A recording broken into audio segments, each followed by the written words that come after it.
Recently, I got a chance to play the 2014 video game Alien Isolation, and after finishing my first playthrough of the game, I just had to start working on today's video. I want to emphasize that while I will be mostly focusing on Alien Isolation's flaws when using it as an example in this video, the game did have its strengths, and the atmosphere from the classic horror movie series was translated to the game beautifully.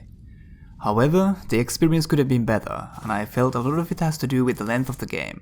Which brings us to the topic of today: the importance of length in video games.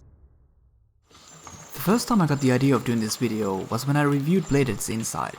I sometimes link my video reviews to Steam with a short summary of pros and cons along with the video.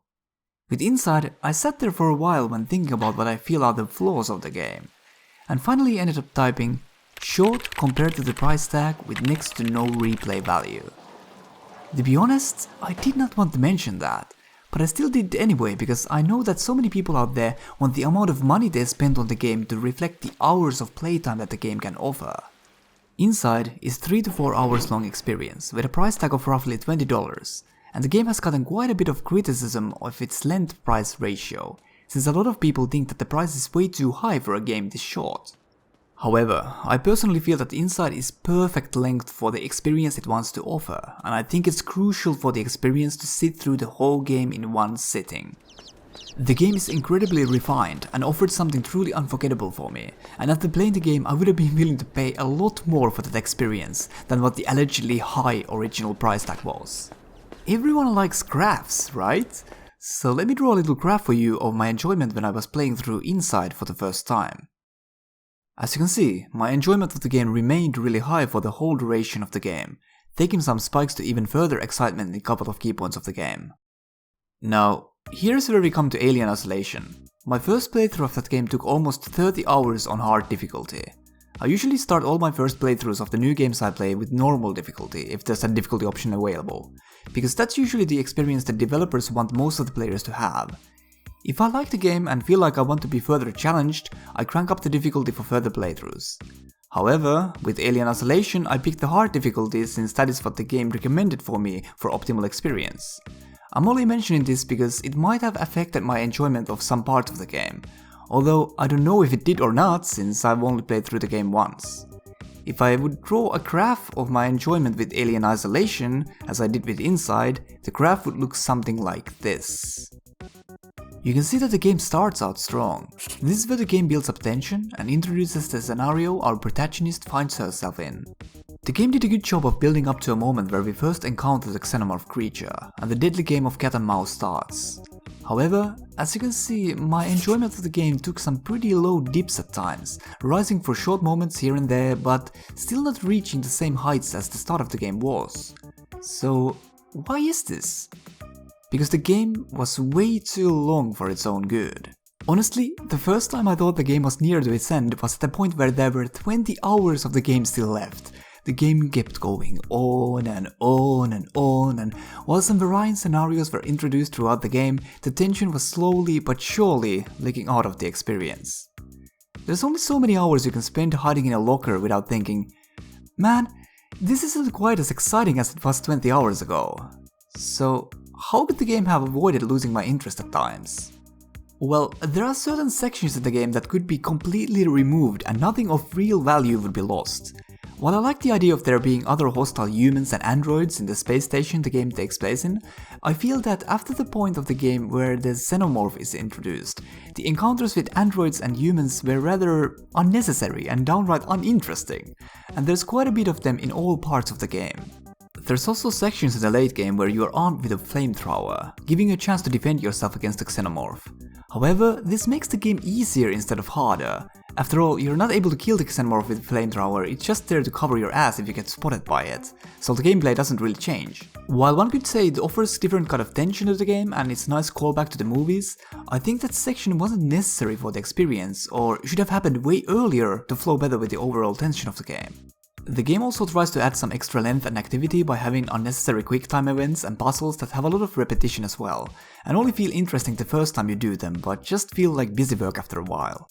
By decreasing the less interesting parts of the game and focusing on refining the parts that made it great and ironing out the bugs that the game is filled with, I think the game could be almost 10 to 15 hours shorter, but overall a way more enjoyable and immersive experience. Just simple things like having more variation with the insides of the lockers you spent so much time in would have done wonders for the immersion. Why does the whole base have the photos of the same family hanging in the locker doors, or a reminder to fix the freaking aircon? In my head, there exists a version of Alien Isolation that keeps its strengths and amplifies them, and on a graph would look something more like this.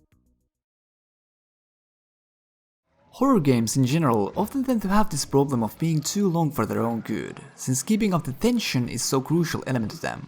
For example, I remember loving the first half of the original Outlast, but overall I don't have too fond memories of that game as a whole, since the latter half was so stretched out with repetition that it lost its grip on me.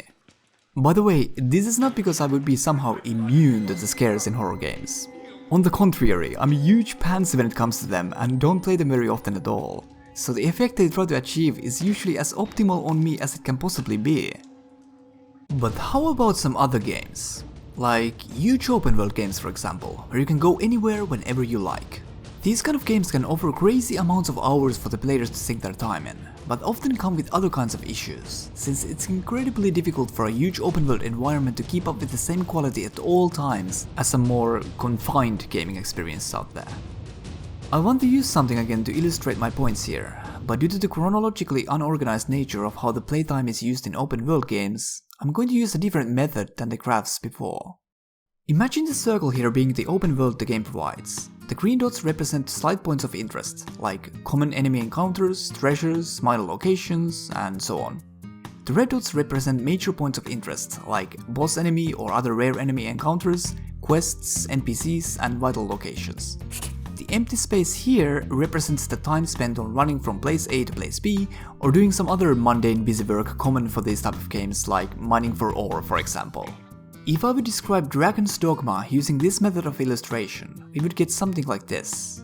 You can see here that in Dragon's Dogma's case, the big points of interest are quite few and far between, and even slight points of interest are rather sparse, and there's a lot of empty space covering the rest of it. Now, I know what you're about to say. That's not a fair way to judge Dragon's Dogma. For example, it has way better combat and more fun movement than most open world games out there. And by saying this, you would be absolutely right, but the point I'm trying to make here is not to judge all aspects of the game, but where those hours in the game are really sinking while you play it. Dragon's Dogma's open world often feels really empty and uninteresting, and a lot of your time is spent by just running around fighting a lot of same enemies. This is, however, rather unavoidable in huge open world games. Of course, the game world could be smaller to begin with to amplify the points of interest, which I personally think could at times solve some issues that are common in these type of games. This empty space here is really important. This is where a lot of your least obvious time spent goes to. By making this empty space more interesting or cutting some of it away completely can make all those hours you spend in the game have a lot more quality to them. Not just the most obvious points of interest, which are, hopefully at least, to be expected to be worthwhile, given that the game has potential to be good to begin with. The master works all, you can't go wrong. For example, making the game world look interesting and varied is a big step towards to making the actual worlds of these open world games feel worth exploring. If this is done effectively, the empty space starts to resemble the green areas more. The point here is that the same amount of time is still spent running around and doing other mundane stuff. So it's not the hours that matter, it's the quality of those hours. So the amount of hours does not reflect the overall enjoyment you get out of the game at all in most cases. Obviously, different games have their different strengths also outside this empty space, but I feel that the overall enjoyment or the meaningfulness of the experience you get out of the game is what matters the most. So an open world game that I would prefer would look something like this. I wouldn't mind some possible game hours being lost in order to achieve consistently higher quality, even if it would mean that the world the game takes place in would be smaller in result. I actually quite like the feeling of wanting more when the credits roll. That usually means that I was fully devoured by the game I was playing.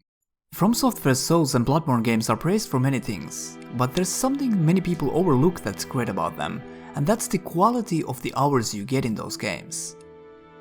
Souls games are not traditional huge open world games, but rather focus in larger separate areas that connect to each other, still having some player choice on where to go next.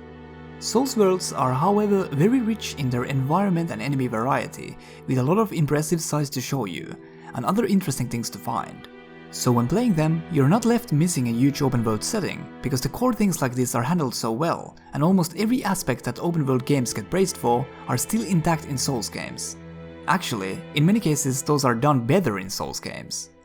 Sure, you spend somewhere around 50 hours on a Souls game on your first playthrough, when a game with a bigger world can give you over twice as many hours with the same price tag. But do the extra hours really matter if that can sacrifice the overall quality of the experience? Metal Gear Solid 5: The Phantom Pain was the first game in the Metal Gear series to experiment with open world setting. But when playing the game, it feels glaringly obvious that the whole open world aspect of the game is highly unnecessary most of the time. Sure, it might add some hours to the clock again, but can you honestly tell me with a straight face that there was something interesting to find in that open world other than in the most important points of interest? So playtime in different games can mean very different things. For example, with competitive games, those hours are most likely spent on PvP than anything else. Someone who is not going to spend time in PvP in those games might have a hard time justifying the price point, even if the product itself would be stellar.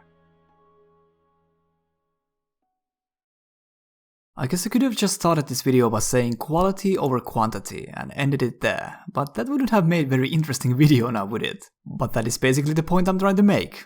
It's not the length that matters, it's the girth. I love some huge open world games, but when I think back to them, I don't think about how amazing it was spending so many hours with them. I think about what cool things happened during those hours.